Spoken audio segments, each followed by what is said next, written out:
How to take a screenshot on Android. Hi everyone, welcome back to the channel. In this quick video, I'm going to show you how to take a screenshot on your Android device. It's super easy and works on most Android phones and tablets. So let's dive in. Method 1. Using buttons. You need to navigate to the screen you want to capture and press and hold the power button and the volume down button at the same time for about 1 to 2 seconds. And after that, your screen will flash or you will hear a shutter sound indicating the screenshot has been taken. Method 2. You can use gestures if supported. To enable this feature, you have to head towards Settings, navigate to Additional Settings.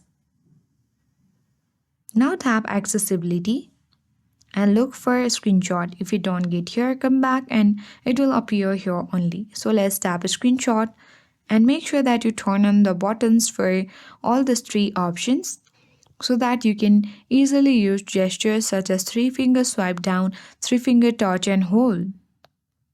So now you can easily enjoy these features and take a screenshot using 3-finger swipe down and 3-finger touch and hold. The other method is simply using the notification panel. You can easily swipe down from top of your screen to open notification panel and look for a screenshot or capture button, and you have to simply tap on it. And with that, you will successfully take screenshots on your Android phone. I hope this guide was helpful. If it was, then do like, share, comment and don't forget to subscribe. Thank you for watching and I'll see you in the next video.